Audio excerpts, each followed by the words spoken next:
J'avais promis de terminer à l'heure. On vient de manger 4 minutes. C'est pas grave. On est les derniers. Donc, ne nous en voulez pas si on déborde un peu. Donc, on va voir si tout fonctionne correctement. Avant de commencer, qui se souvient de ceci? Qui a connu ça? Ah, voilà. C'est des souvenirs. Ce sont des pages d'il y a bien longtemps. Ce sont des pages web de l'an 2000. Alors, dans le genre vintage, on a ça aussi. Donc, c'est Hudson. C'est il y a plus d'une dizaine d'années de ça. C'est un des tout premiers serveurs d'intégration continue.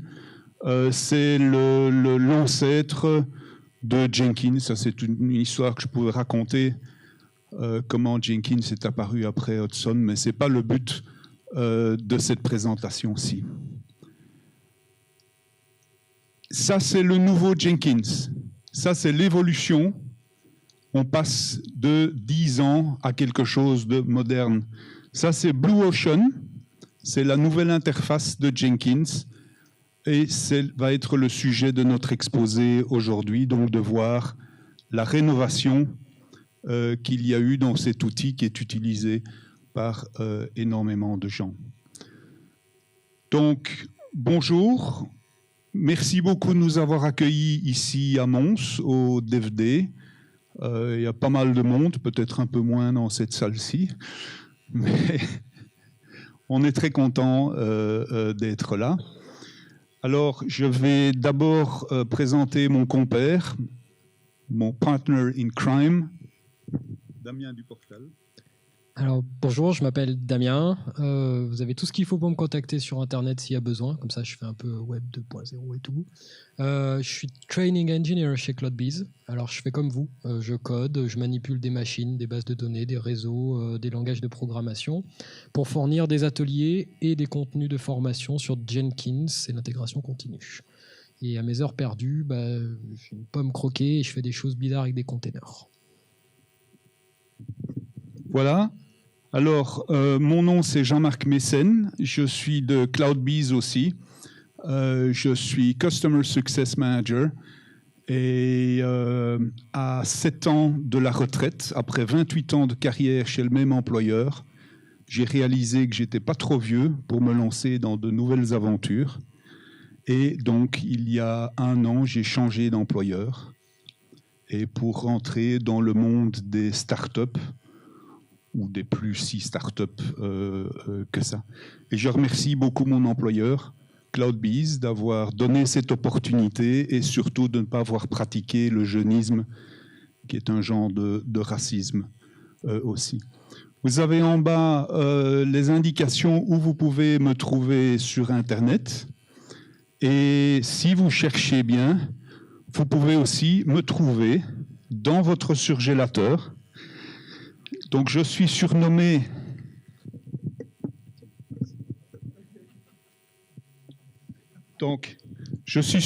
le capitaine Iglo, parce qu'il y a une ressemblance non nulle avec le personnage. J'ai tout ce qu'il faut là.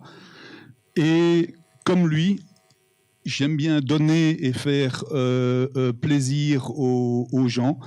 Bon, les bâtonnets de Colin, évidemment, ça dégèle. Et donc, à la place, je vous ai amené des chocolats. Donc, faites passer la boîte, servez-vous. Dans le fond de la boîte, il y a quelques autocollants Jenkins. Vous pouvez en prendre quelques-uns. Alors, on est en Belgique. Vous savez comment fonctionnent les chocotoffs? Il faut les laisser fondre. Je ne prends aucune responsabilité pour des plombages ou des dents qui cassent. Alors, un petit mot sur notre employeur commun.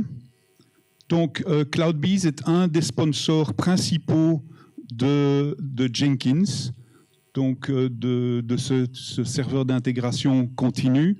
Nous offrons du support, de la consultance pour ce produit et surtout, nous avons des packaging qui sont destinés aux grandes entreprises pour surtout des déploiements de grande ampleur. contactez-nous si vous voulez avoir plus de détails. Ceci n'est pas une présentation commerciale. Donc, nous allons principalement parler du produit open source. Comme notre employeur nous a quand même permis gentiment de venir ici, si ça vous intéresse, faites-nous signe. Ça, c'est nous. Donc, moi, je suis maintenant intéressé à savoir qui vous êtes. Donc, qui est développeur parmi nous? Ah, je ne vais pas poser la question qui est chef de projet ou quelque chose comme ça. Donc, qui pratique quotidiennement l'intégration continue? Ah bon, tiens. Il y a quand même un peu moins de mains qui se lèvent. Et qui utilise Jenkins parmi vous? Alors, est-ce que c'est... Donc, gardez les mains levées.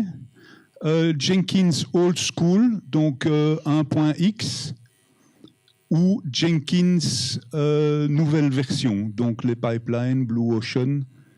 Ben, c'est bien, on va vous apprendre quelque chose. Donc, je suis content. Notre exposé aura été, ou j'espère, va remplir sa mission et vous donner envie d'utiliser le nouveau Jenkins. Est-ce qu'il y a des gens qui utilisent d'autres produits d'intégration continue, comme GitLab? GitLab, par exemple?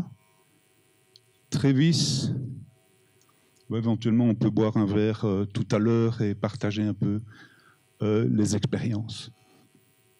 Le plus important, c'est de faire de l'intégration continue. L'outil n'est qu'un détail. Ça, c'est mon commentaire personnel. Quels sont les objectifs de cette présentation? Ouais. Je garde la montre à l'œil. Donc, les objectifs de cette présentation sont de faire une présentation générale. Le but n'est pas de donner un cours détaillé, c'est simplement vous donner une idée de ce qu'il y a moyen de faire. Le mieux pour apprendre la nouvelle version de Jenkins, c'est de le faire hands-on, donc de faire des exercices. Damien et moi, nous avons préparé quelques ateliers, des laboratoires où on va permettre aux gens de pratiquer les différents concepts qu'on ne va faire que survoler actuellement. Si par hasard, vous n'êtes pas ici pour Jenkins, c'est le moment de quitter la salle. Il y a d'autres exposés intéressants aussi. Ici, on va parler de Blue Ocean et de pipeline. D'abord, j'aimerais faire quelques rappels. Je vais mettre ici comme ça. Je ne dois pas me retourner tout le temps parce que ce n'est pas poli. Donc, d'abord, un petit rappel. L'intégration continue. Je crois qu'une grande partie le pratiquait dans l'auditoire. Rappel, c'est chaque fois qu'on fait une petite modification de code, elle est construite et testée automatiquement. On exécute cette automatisation du build et des tests au moins une fois par jour sur l'ensemble de l'équipe. Et ce n'est pas quelque chose qu'on fait quand on y pense, c'est quelque chose qu'on fait en permanence.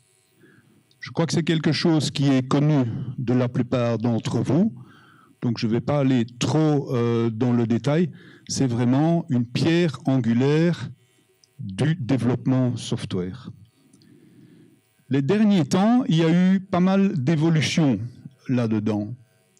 Donc l'intégration continue n'est qu'un élément dans un ensemble de tâches, et de plus en plus, surtout quand on commence à parler de DevOps, on commence à parler de supply chain de software. Et on peut appliquer exactement les mêmes concepts que pour la fabrication d'un produit industriel, le même genre de technique.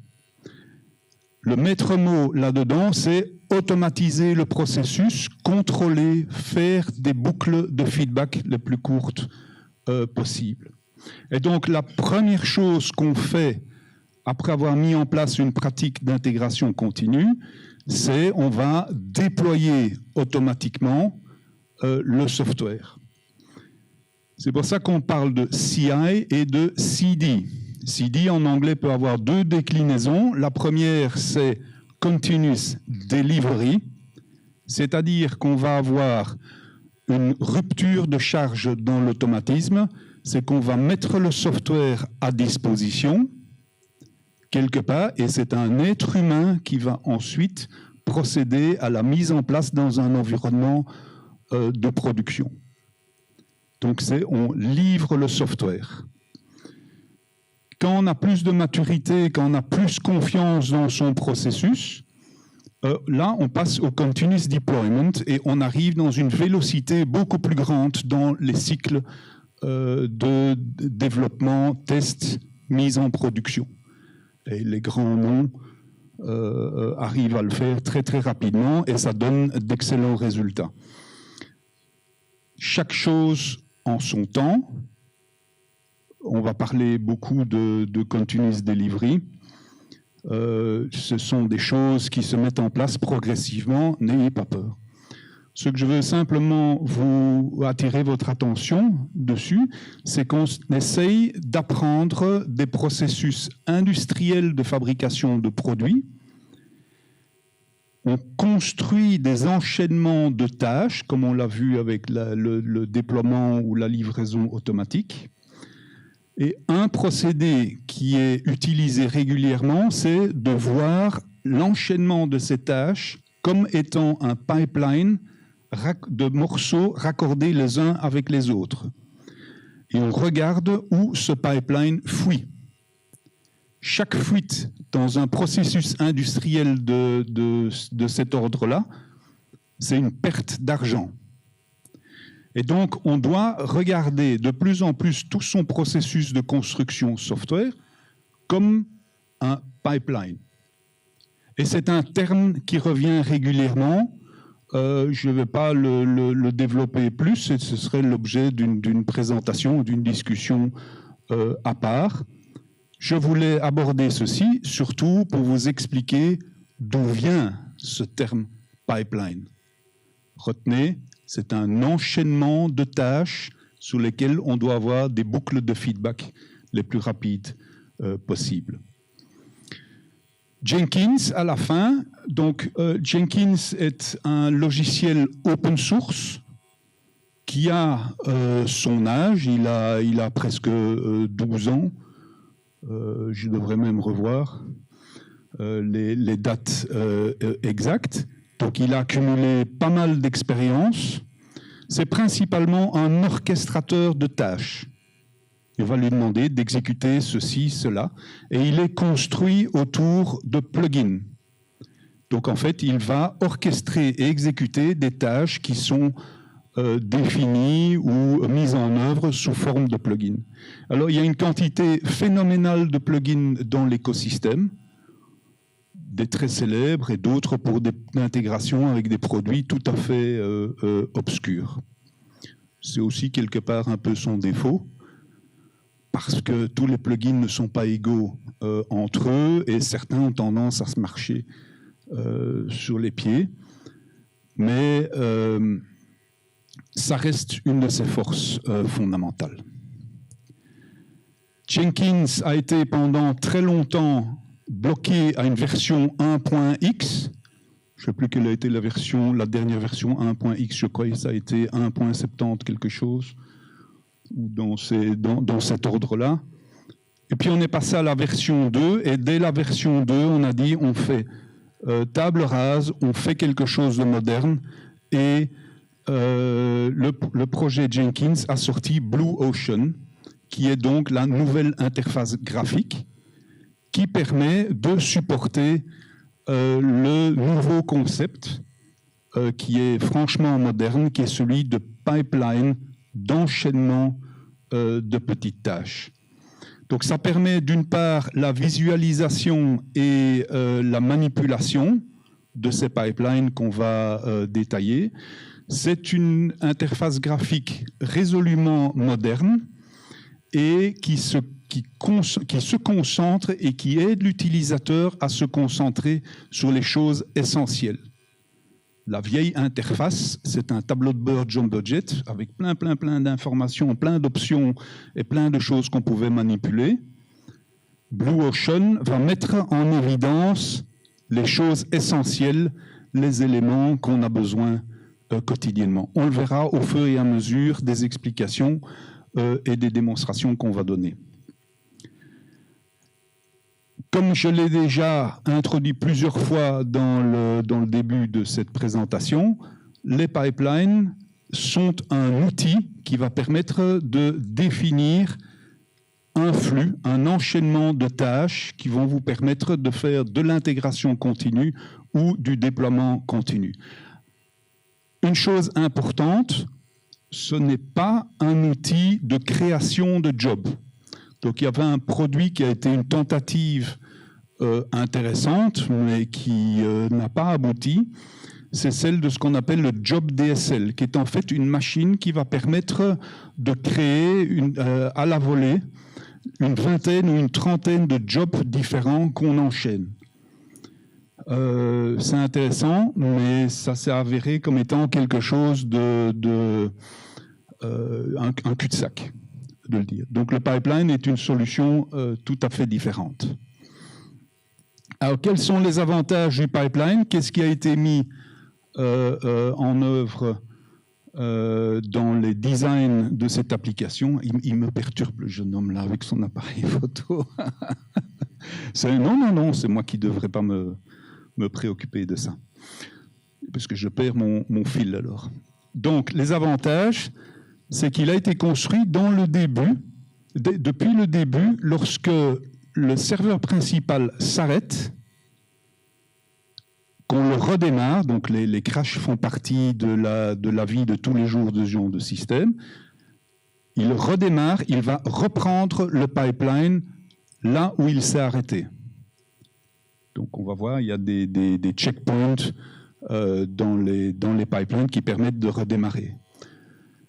Ça rend une vision beaucoup plus claire de l'ensemble du processus de build. Donc avec le job DSL, on se retrouve très facilement avec une cinquantaine de jobs qui sont chaînés les uns et les autres et on n'a pas une vue globale de ça. En réduisant le nombre de jobs à utiliser, on a une vue beaucoup plus claire. Je vous laisserai vous faire votre idée vous-même. Et ça ne se définit plus par un clicodrome d'options et d'éléments un peu arcanes. Ça se définit comme du code sous forme d'un genre de script. Donc, le pipeline vit dans un fichier texte qui s'appelle un Jenkins file, qui a son langage qui lui est propre et une présentation qui ressemble un peu à du JSON, du YAML, il y a ça aussi un look de Groovy. On pouvait lui donner le nom que vous voulez, c'est un look de Jenkins file. Chose importante, c'est un fichier qui est stocké et qui vit dans un gestionnaire de sources avec les sources du produit qu'il aide à construire et déployer. Donc ça a directement des avantages. C'est celui que c'est versionné, ce qui n'était pas possible avec les vieilles versions. On peut parfaitement faire des branches et donc avoir un élément temporaire ou une expérimentation. Et on peut utiliser les patterns de code review qu'on utilise avec Git, le Git Flow, le GitLab Flow, sous lequel, je crois que la plupart sont familiers de ça, si vous voulez des explications. Ça, c'est le look qu'a un Jenkins file, donc une description. Et donc, vous voyez là-dedans, je n'ai pas de laser dessus, je ne vais pas essayer, sinon ça va me péter entre les mains. Il y a deux éléments principaux que je vais vous mettre en évidence. C'est qu'au début, on définit que c'est un pipeline qui se trouve dans ce fichier et on a un certain nombre de stages qu'on peut traduire en français comme étapes. ce sont des éléments, on le verra plus tard dans la présentation de succès. Et chacune de ces étapes est une collection d'actions, des steps. Et donc on va dire, pour l'étape build, eh bien on va faire ceci, puis on va faire ça, puis on va faire ça.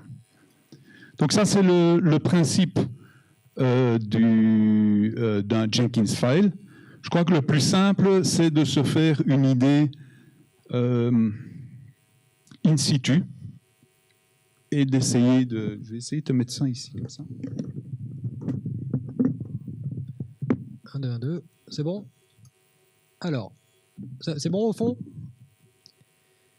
Alors, je vous présente Jenkins. Donc, nouvelle interface, Blue Ocean, écrit en React.js, orienté développeur. Si vous êtes administrateur de Jenkins, oubliez, vous devez encore utiliser la vieille interface type JumboJet. Mais ça tombe bien, vous êtes développeur. Alors, j'ai déjà préparé un pipeline avant de venir, histoire qu'on voit une première fois à quoi ça ressemble. Donc là, je suis sur la page d'accueil qui liste tous mes projets. J'ai donc un projet Demo App Show and Tell. Donc, on va aller voir un peu à quoi il ressemble. Je vais cliquer dessus. A priori, ça a l'air de bien se passer. Il y a un petit soleil. Alors, voici la liste de toutes les exécutions de notre pipeline. Donc, il y en a une qui s'est bien passée, il y a longtemps, et sinon, les autres ont été interrompues. Alors, on va regarder la dernière, on va regarder ce qui s'est passé. Voilà la représentation visuelle de notre pipeline qui correspond au texte qui est stocké dans le dépôt de code. Alors, ce qu'on va faire, c'est qu'on va réexécuter ce pipeline. Donc, en avant, c'est reparti. Et donc, on va voir que ce pipeline démarre et va être exécuté. Alors, ça prend à chaque fois une petite minute. Donc, en attendant, on va voir à quoi ça ressemble. Voici le projet représentant ce pipeline. Et donc, on a un joli Jenkins file. Comme les habitués de Travis ou GitLab ont des fichiers .yaml, c'est exactement le même concept. Donc voilà à quoi ça ressemble. Alors, on ne va pas s'y attarder en détail parce qu'on va le reconstruire de zéro au fur et à mesure des petites démos maintenant. On va essayer de couvrir un petit peu les mots-clés principaux. L'idée étant de vous donner une première idée à la suite de cette heure de présentation. Donc, voilà la représentation textuelle. Voilà notre copine, la représentation pipeline. Donc, est-ce que déjà, parmi vous, certains avaient vu cette interface graphique avant de venir? Ou est-ce que c'est la toute première fois? Ok. Il faut bien que je meuble le temps que ça build. Voilà. Alors, il nous demande de déployer l'application ou de ne pas la déployer. Voilà. Donc, j'ai lancé le déploiement. Ça va mettre quelques secondes. Donc, pour continuer de meubler pendant que les quelques secondes passent, si vous avez Jenkins chez vous, dès demain matin, vous pouvez aller voir votre administrateur et lui demander d'installer le plugin Blue Ocean. Et à ce moment-là, vous aurez sur la vieille interface type année 2000, elle est toujours présente, elle n'a pas disparu, malheureusement. Vous aurez un joli bouton Open Blue Ocean. Donc en fait, elle s'installe par-dessus de l'existant et vous pouvez switcher entre les deux, ce qui permet de ne pas casser les habitudes des personnes ou autres utilisateurs ou de revenir en arrière en cas de problème. Donc on revient dans Blue Ocean. On va revenir sur notre job. Notre job, c'est bien déployé. Donc, vous avez vu votre premier pipeline avec Blue Ocean, qui correspond à un projet, et pas à une branche, ou un commit, ou à une configuration, ou à un job. C'est bien un pipeline correspondant à un projet qui est mappé à un dépôt de code. Voilà, je relaisse la main à Jean-Marc. Voilà. Donc, on va voir on va commencer à aller un peu plus dans les détails et donc explorer le pipeline. Première chose, premier détail, comment est-ce qu'on édite un Jenkins file, donc un pipeline? Comme n'importe quelle autre source du projet, avec son éditeur préféré. Vime, Visual Code ou bien Atom, ou choisissez. Je suis agnostique, j'aime pas les guerres de religion. On peut aussi utiliser l'interface graphique de Blue Ocean. Elle a l'avantage de guider un peu plus, d'être un genre de wizard qui est assez pratique. Donc, petit rappel, la structure de base d'un Jenkins file. D'abord, pipeline, pour dire que c'est un pipeline qu'on définit. Là, la commande agent any, on va revenir dessus un peu plus tard, c'est de dire ceci peut s'exécuter n'importe où sur le système. Je ne spécifie pas l'endroit où il doit être exécuté. Puis on a un ensemble de stages, donc d'étapes, et on a l'étape 1, l'étape 2, l'étape 3, et chacune de ces étapes est composée d'actions qui sont des steps et qui sont englobées dans le bloc steps. Les actions peuvent être, il y en a toute une série qui font partie du langage. Le plus utile, c'est d'exécuter des commandes bash, donc Unix, ou BAT, si on est dans le monde Windows. Donc on est parfaitement agnostique sur le monde sur lequel on tourne. On va faire une petite démo.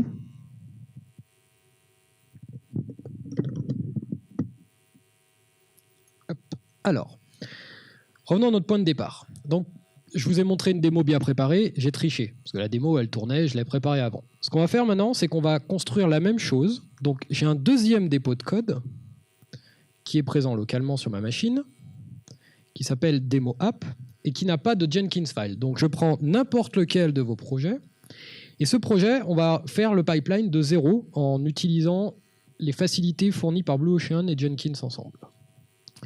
Donc, la première étape, c'est de dire à Jenkins, mon dépôt de code se trouve ici. C'est souvent la partie la plus embêtante, surtout historiquement avec Jenkins. C'est ça qui fait qu'on a des jobs de partout, il faut le mapper.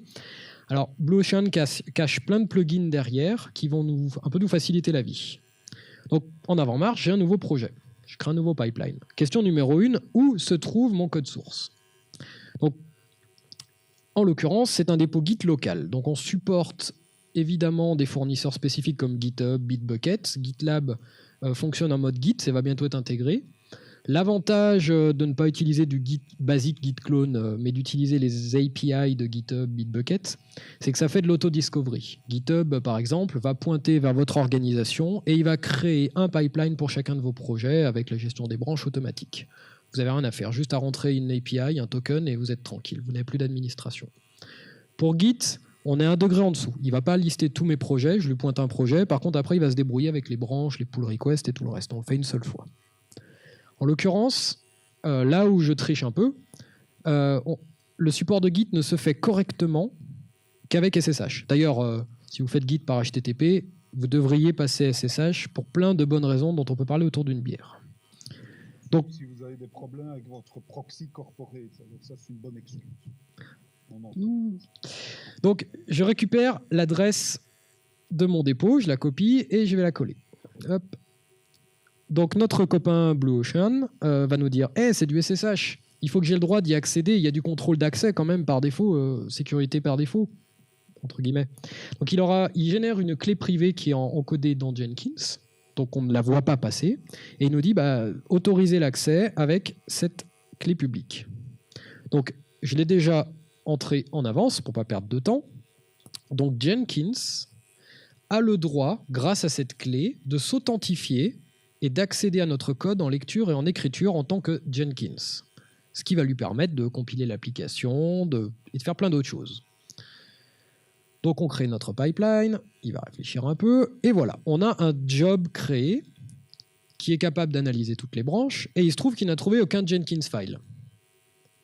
Qu'à cela ne tienne, on a autorisé l'accès en écriture à notre dépôt de code pour une bonne raison, pour que Jenkins nous aide à échafauder la première version de notre pipeline, littéralement en anglais scaffold.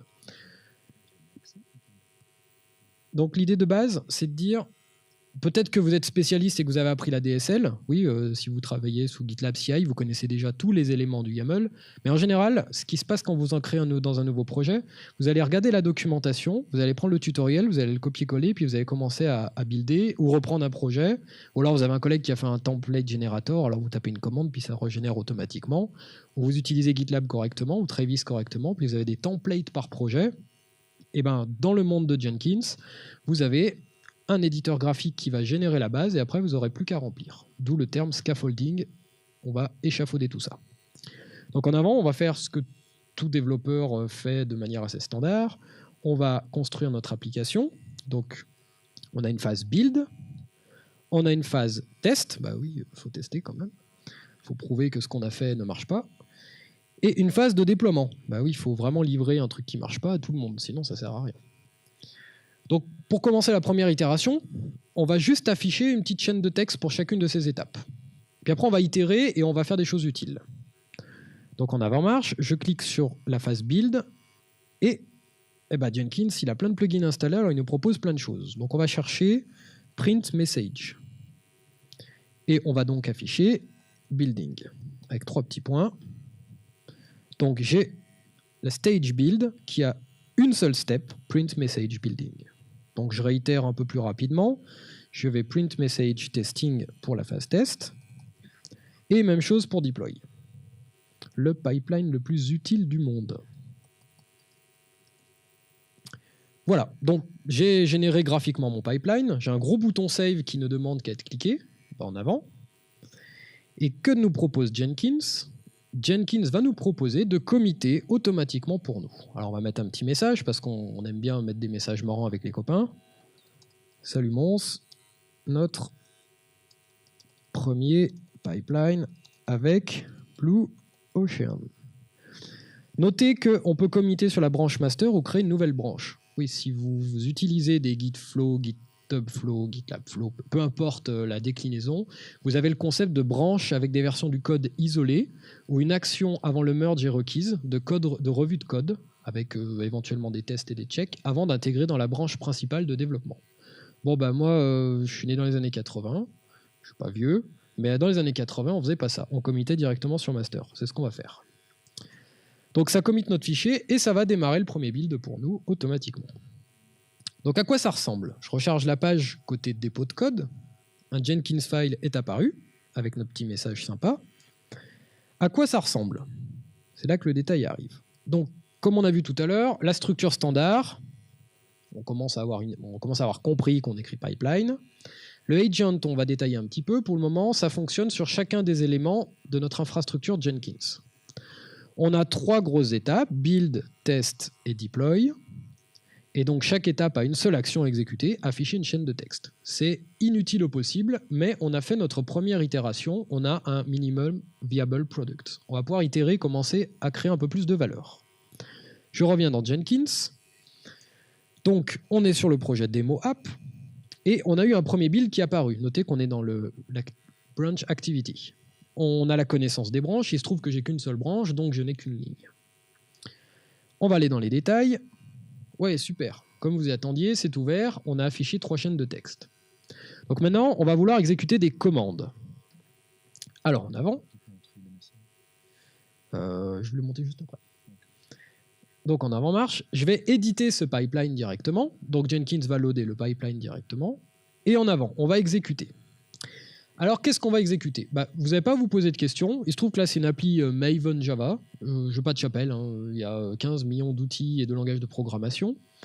Ce qu'il faut juste retenir, c'est le concept du couplage faible. J'ai des scripts shell tout prêts à exécuter pour compiler mon application. Donc, vous n'avez pas à savoir quelle est la commande, tout comme vos développeurs qui arrivent. Comme ça, aucune intelligence dans le pipeline. C'est juste de la glue. Et je vous recommande de suivre ce pattern. C'est extrêmement important. Encore une fois, autour d'une bière, on peut en discuter. Donc, je vais supprimer ces jolis messages inutiles et à la place, je vais ajouter un shell script. Donc, les scripts shell sont stockés dans un dossier script, ils sont exécutables par défaut. Et donc, pour builder, ce sera build.sh qui va faire Maven Clean Package, en gros. Il va compiler, jouer les tests unitaires et packager l'application. Pour test, je vais supprimer l'étape print message et je vais ajouter un script shell.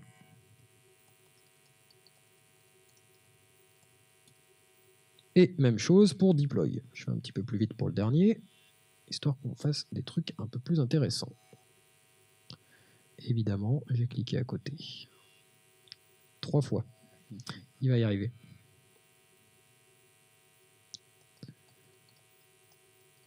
Oui, taper 3 lignes. Oui, je ne suis pas très fan de l'éditeur de code. C'est bien pour démarrer, mais après, quand on est habitué, le code, c'est quand même un peu mieux. Tout est question de goût et de couleur. Donc c'est parti, je le commit. Et pendant qu'il build, on va regarder ce que ça a changé. À votre grande surprise, ça a changé le echo par sh. Si j'étais dans des machines sous Windows, ce serait bat, chemin vers mon script.bat, et voilà. Donc j'ai mon couplage, j'ai mon pipeline qui orchestre, j'ai mes scripts qui jouent de la musique, et puis dans les scripts, j'ai la partition qui correspond aux notes qui sont réellement jouées au moment de l'exécution. Voilà les 3 niveaux de couplage faible. Donc vous vous doutez que ça continue de construire, et on va pouvoir suivre au fur et à mesure. Donc avec l'étape build, qu'est-ce qui s'est passé? Je vais y arriver. On a cloné le repository automatiquement, pas besoin de le configurer, de dire où est-ce qu'il est une seconde fois. Je ne l'ai pas mis dans le code, donc on ne stocke pas de user, mot de passe ou de git adresse dans le code, c'est Jenkins qui gère. Et donc notre script shell s'exécute, je ne vous ai pas menti, il fait du Maven, c'est assez lisible, c'est bon. Et il est en train de builder. Donc voilà, on a construit un pipeline qui va construire notre application, jouer des tests et déployer sur notre artefact store et demander le déploiement dans un environnement quelconque. Voilà, ça dépend des scripts. Maintenant, à chaque fois qu'on va modifier le code, ça va recompiler, détecter la modif et pousser. Donc voilà pour la première version très simple de notre pipeline. Je relaisse la main à Jean-Marc. Voilà. Donc on va commencer à introduire un certain nombre de concepts pour enrichir de plus en plus notre expérience avec ce pipeline, somme toute assez sommaire, qu'on a construit ensemble. Première chose, donc ce pipeline a comme objectif de fabriquer des artefacts. Donc artefact rappelle quelque chose fabriqué par l'homme, c'est le résultat qu'on veut garder à la fin du pipeline sur lequel on aura exécuté un certain nombre d'opérations. On utilise pour ça la commande archive artifact, donc qui va servir de garder une référence chaque fois que le pipeline aura été exécuté. Et chaque fois, on aura une autre version stockée sur le file system. Autre chose intéressante qu'on utilise, c'est que quand on regarde les résultats du build, vous avez vu le log file qui s'affiche à l'écran, ça devient très rapidement illisible et de devoir chaque fois aller voir dans ce log file pour voir est-ce que ça a fonctionné ou pas et quels sont les tests qui ont raté. On peut intégrer le résultat des tests. Par exemple, avec le plugin JUnit, quand on est dans le monde Java, on peut parfaitement utiliser le plugin adapté à d'autres langages.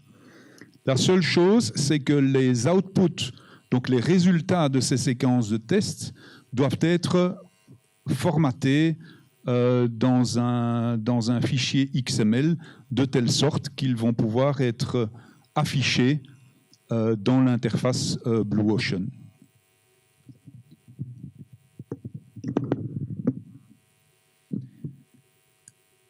Donc, en l'occurrence, JUnit, on pourra avoir NUnit. Ceux qui font du Python connaissent peut-être le format TAP. Il y a un plugin par format. Je n'ai pas encore vu de format d'export de texte, XML ou JSON ou autre.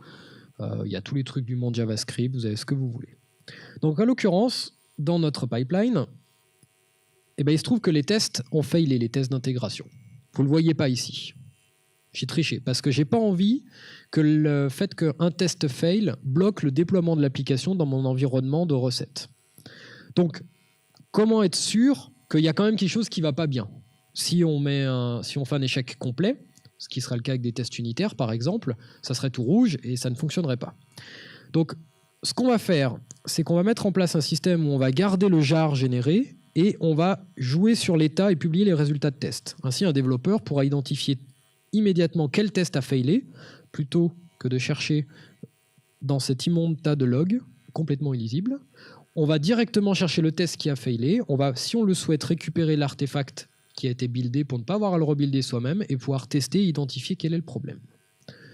Donc, en avant-marche, toujours un petit peu l'éditeur graphique quand même. Étape numéro 1, je vais archiver le résultat de la construction. Donc, c'est du Java. Ça génère un dossier target avec Maven et dedans, j'ai des fichiers jar correspondant à mon application. Donc, je fais encore un peu d'éditeur de texte. Je cherche archive Et donc, je récupère tout ce qui est dans le dossier target et qui est une extension .jar juste sur le premier niveau. Au niveau des tests, une fois que les tests sont exécutés, je vais demander à publier à l'aide de JUnit, parce que c'est JUnit que j'utilise pour le format XML, tout simplement. Donc ces formats sont également dans le dossier target, et donc je vais récursivement récupérer tous les XML, comme ça je respecte toutes les variations possibles et imaginables. On enregistre ça, archive un test. Donc on va jeter un petit coup d'œil à la version textuelle. La version textuelle a ajouté 2 lignes. Archive artefact, que vous pourrez... il y a évidemment plein d'options. Une qui est très intéressante, c'est le fingerprinting. Si vous bossez près de milieux de sécurité, une fois qu'un binaire est généré dans un pipeline, vous avez envie de l'identifier tout au long de la chaîne, de manière à être sûr qu'il n'y a pas de modification. Donc vous allez pouvoir créer des empreintes de ces fichiers et faire de la traçabilité au travers de votre pipeline. Ça peut être très puissant, mais il faut en avoir l'utilité, sinon ça fait une perte de temps. Et JUnit qui est simple au possible. Donc si vous faites du .NET, vous aurez NUnit avec la même syntaxe. Alors je ne sais pas si c'est du XML, n'ayant jamais fait de .NET, mais ceux qui en font ne s'en plaignent pas, donc c'est que ça doit bien marcher. En avant-marche, on revient sur notre job. Ah, on commence à avoir des différences. C'est tout jaune. Et oui, on a des tests qui ont sauté. Alors, je vous invite à jeter un petit œil tout en haut, c'est assez lisible. On a 4 onglets pour la définition du build. On peut voir le changement qui a été buildé. Donc vous voyez le commit message qui correspond à la dernière modif du pipeline. Ça aurait pu être une modif de code qui casse les tests. Donc on veut savoir quel est le commit qui est coupable. On peut voir les tests. Donc on peut voir immédiatement le test qui a failé. Donc on s'attendait à avoir greeting from failing test et on a greeting from Spring Boot. Donc on a trouvé le test coupable, on va pouvoir corriger. Si on a besoin de pousser plus en avant l'analyse, on va pouvoir cliquer sur l'onglet Artifacts et vous voyez que j'ai le fichier jar généré par l'application qui est maintenant téléchargeable et qui est archivé tant que ce build va être conservé dans l'historique, ce qui permettra de faire la traçabilité. Ça a son utilité ou pas. Voilà, donc on a un job qu'on a un petit peu amélioré. Oh, des super bugs d'interface graphique. Vous développez en React.js ? On a besoin de contributeurs pour ce genre de bugs complètement insupportables. Voilà, ça va mieux. Donc on a un joli pipeline, ou pas, un peu plus verbeux que du YAML, qui a fait ces 3 étapes. Le bug, non. On le corrige après.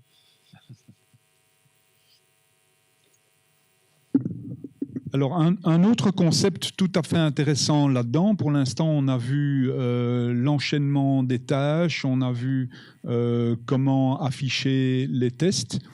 On se retrouve facilement dans des environnements où on a besoin de boîtes à outils différentes.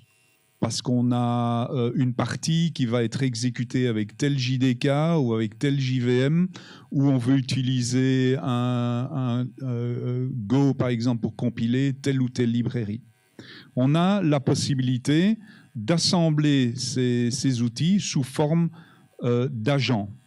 Représentez-vous-le comme étant une machine qu'on va accrocher, une machine virtuelle qu'on va accrocher à un Jenkins Master, et on va simplement dispatcher, pas l'ensemble du pipeline, mais des éléments du pipeline dans telle ou telle partie de son infrastructure. Et dire, ces tests-ci, j'ai compilé mon application en JDK 8, mais je veux voir comment est-ce qu'elle se comporte quand je la fais tourner sur une JVM 7 et voir qu'on est toujours rétrocompatible.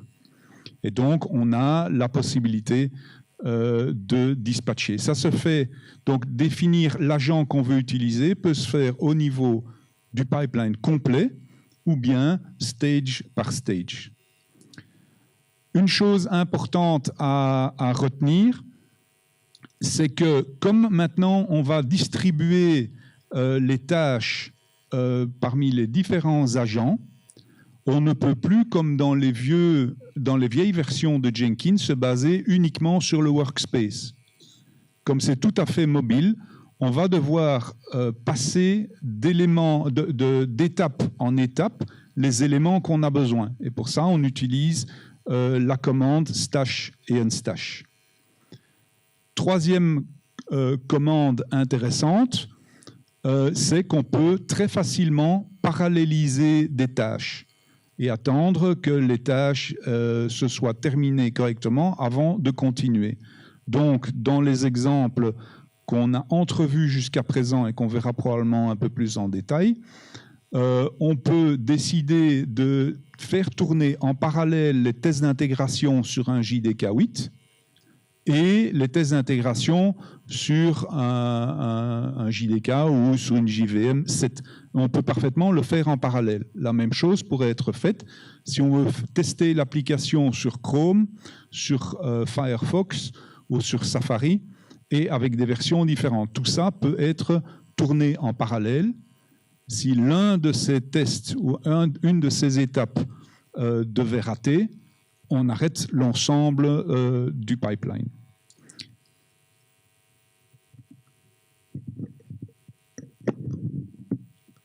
Alors, je vais tricher un petit peu parce que je joue la montre.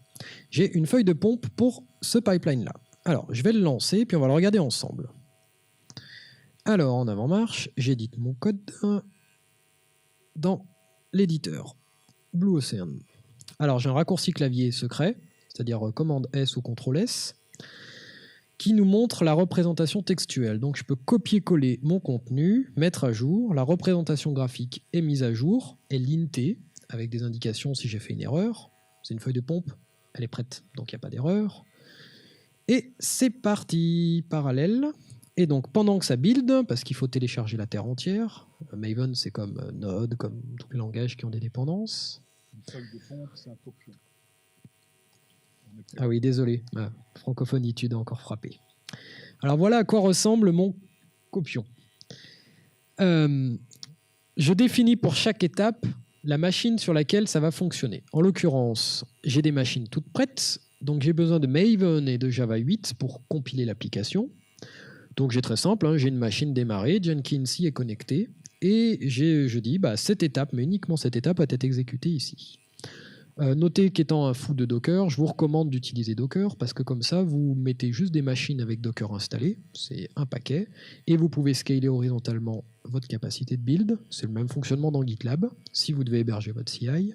Et Agent supporte des syntaxes Docker, voire même Dockerfile. Vous pouvez même fournir des Docker, des recettes pour fabriquer votre environnement. Comme ça, vous n'avez plus à embêter vos admins en disant « j'ai besoin de ça, et lui, il n'a pas le temps. Donc, bossez ensemble plutôt que de bosser les uns contre les autres. Revenons à nos moutons. J'ai rajouté Agent Node, je spécifie explicitement, je veux que ça s'exécute sur une machine qui a ce label. Je dois donc suivre une convention qui est établie avec la personne administrant Jenkins. Une fois la compilation terminée et mes jars archivés, je vais mettre sur étagère le contenu du dossier target. Ainsi, je vais pouvoir démarrer en parallèle, donc notez la syntaxe, je rajoute juste parallèle, et donc j'ai une étape imbriquée dans les autres étapes. Et cette étape, elle est tout à fait standard, comme la précédente, à la différence qu'elle n'a besoin plus que maintenant que de Java 8. Je récupère ce qu'il y a sur l'étagère, j'exécute mes tests, et je publie les résultats des tests. En même temps, sur une autre machine, donc là on fait Java 7, vous pourriez faire Windows, Raspberry Pi, Mac, Linux, c'est vous qui décidez. Je fais exactement la même chose, mais sur une machine avec Java 7, de manière à exécuter les mêmes tests sur le même binaire. Je peux faire de la reprise sur étagère. Le produit, c'est pas parce qu'on l'a enlevé qu'il a disparu. Il y est posé et il va vivre jusqu'à la fin du pipeline. Donc on est toujours dans le même pipeline. Finalement, notre étape deploy. En avant-marche. J'ai pas corrigé les tests. Mais déjà, on voit que tout a pu se passer. Alors, j'ai 2 fois le même test qui a sauté sur les 2 branches en parallèle. Bon, on va quand même le corriger. Hop. Alors, c'est le test Hello Controller IT, histoire qu'on ait un joli build tout vert. Et comme j'ai triché, j'ai juste à décommenter le assert et à commenter l'ancien. Magic. Hop, je vais donc rebuilder la branche master. Si j'avais été quelqu'un de très précis, j'aurais déjà configuré des webhooks pour ne pas avoir à lancer manuellement. Je vous rassure, ça se fait tout seul, en dehors de Git seul. En général, quand vous avez une organisation GitHub ou Bitbucket. Sinon, il y a des trucs pour le faire, c'est facile. Petite remarque. Non. Ah, j'ai perdu le fil. Ça va y arriver. Pas de remarque. Oublié. Je vais faire l'enchaînement juste sur cette slide.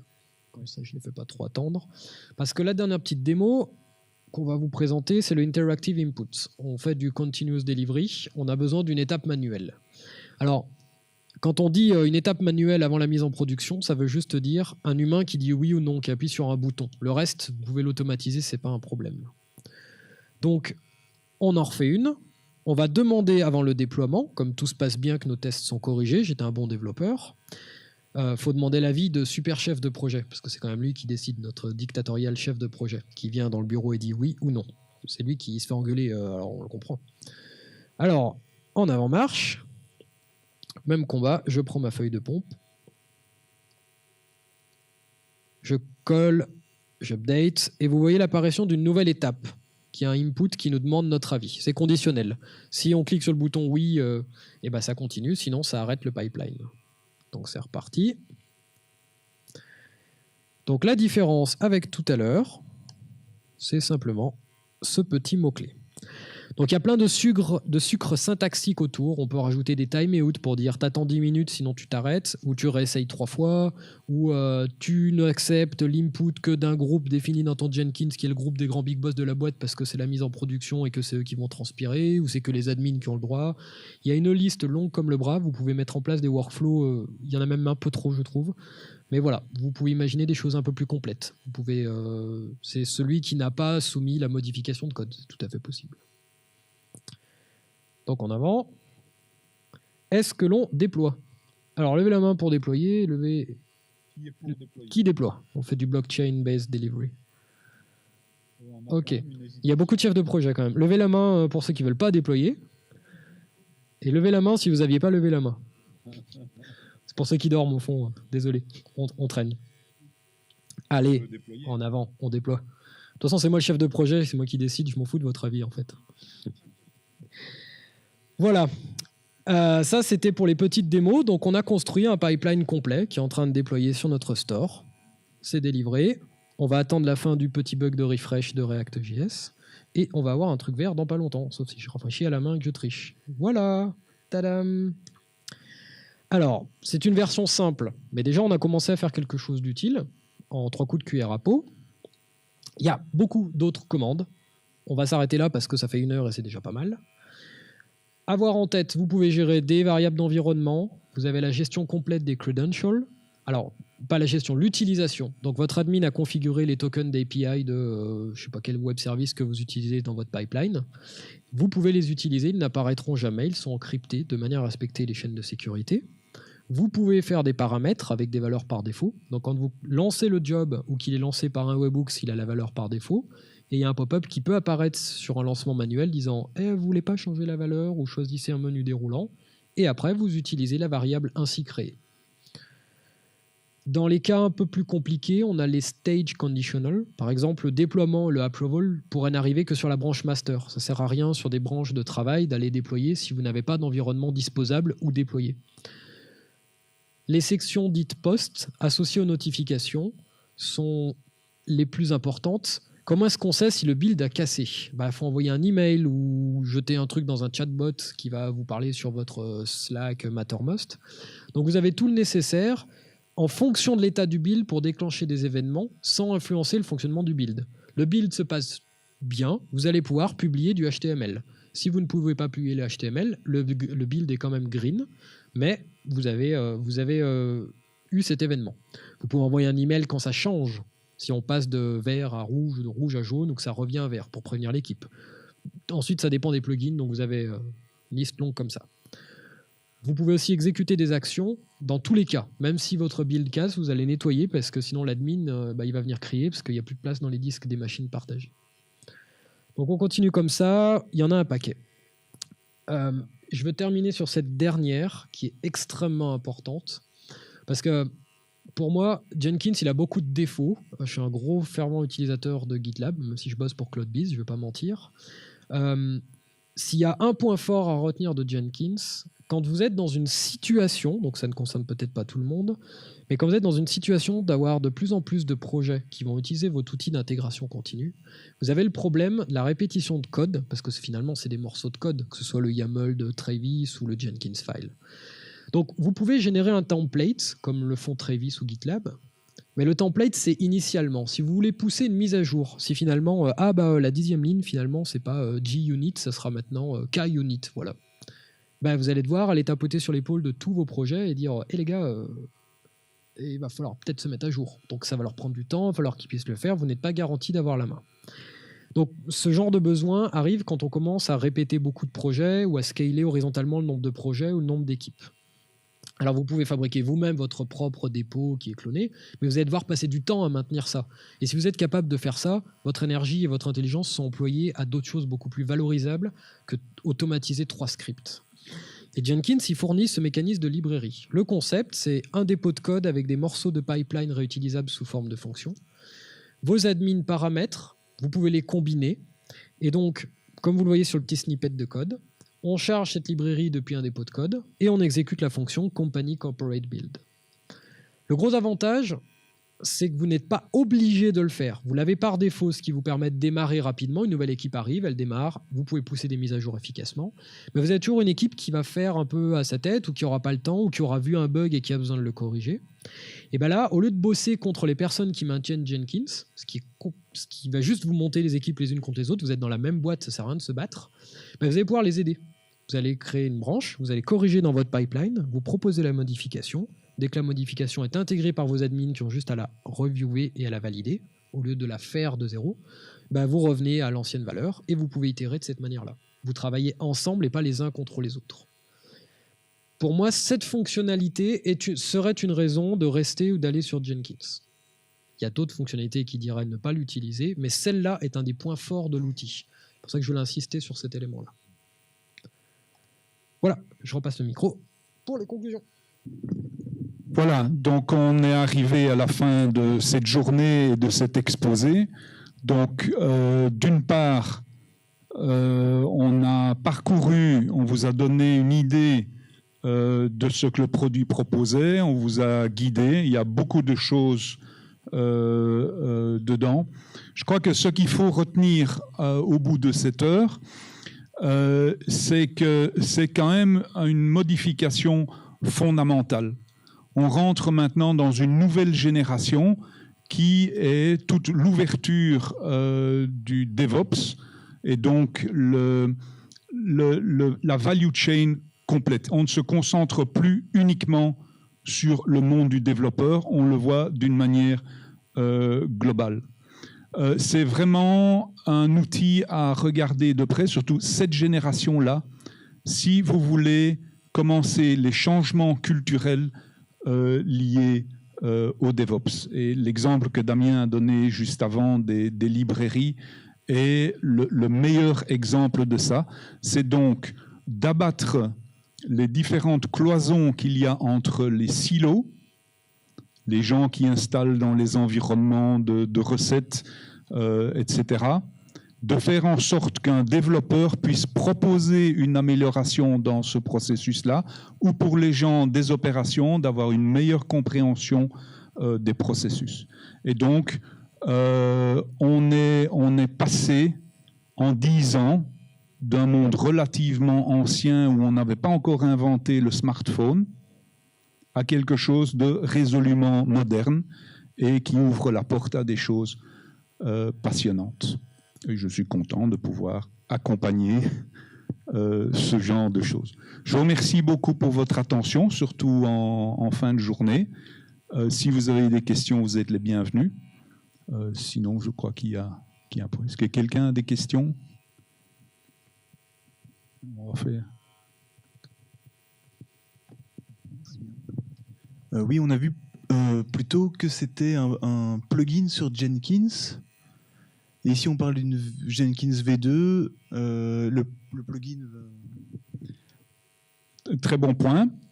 Donc, sur Jenkins, tout est plugin. Tout se met, c'est comme les DLL sous Windows. Mais ce n'est que parce qu'on a fait des modifications fondamentales dans le cœur de Jenkins que les mécanismes de modernisation offerts par Blue Ocean et les pipelines peuvent être mis en œuvre. J'ai un petit complément. Alors, une des grosses nouveautés de Jenkins 2, qui finalement n'était pas majeure techniquement parlant, mais sur l'expérience utilisateur, quand on démarre un Jenkins 2 ou ultérieur, on a un assistant au démarrage. Et cet assistant, par défaut, va vous guider sur le choix qui est j'ai téléchargé Jenkins, je le démarre. Now what? Qu'est-ce que j'installe comme plugin? Par quoi je dois commencer? Donc cet assistant se charge de ça en vous proposant une collection de plugins recommandés, dont Blue Ocean. À noter que pour ceux qui font de l'automatisation, vous pouvez vous passer de ce wizard. Vous avez la possibilité de récupérer un fichier JSON contenant la liste des plugins avec la version correspondant à votre version majeure de Jenkins. Donc, vous avez automatisation ou manuel, mais voilà, le concept, c'est de dire, voilà un ensemble de plugins recommandés.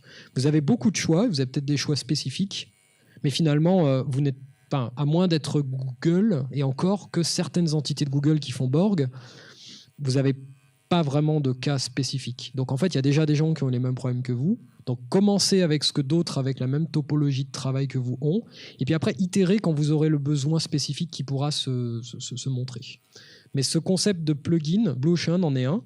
L'idée, c'est que tout est modulable. Ça peut poser des soucis, d'où cette notion de wizard avec la collection de plugins recommandés par défaut.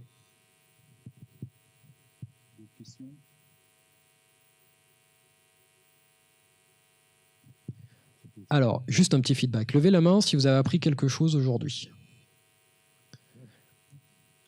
Levez la main si vous avez vu des lourdeurs dans la présentation. Super. Levez la main si vous avez des améliorations à nous proposer. On ne va pas vous demander de la demande. Celui qui en propose reçoit un chocolat. Levez la main si vous allez utiliser Blue Ocean à partir de demain. La semaine prochaine, peut-être. Si vous n'allez pas l'utiliser à cause de vos admins. Si vous n'allez pas l'utiliser parce que vous n'en avez pas l'intérêt. Si vous n'allez pas l'utiliser parce que autre raison non citée. Super, ben merci encore et bonne fin de journée. Merci beaucoup. Voilà, bon retour.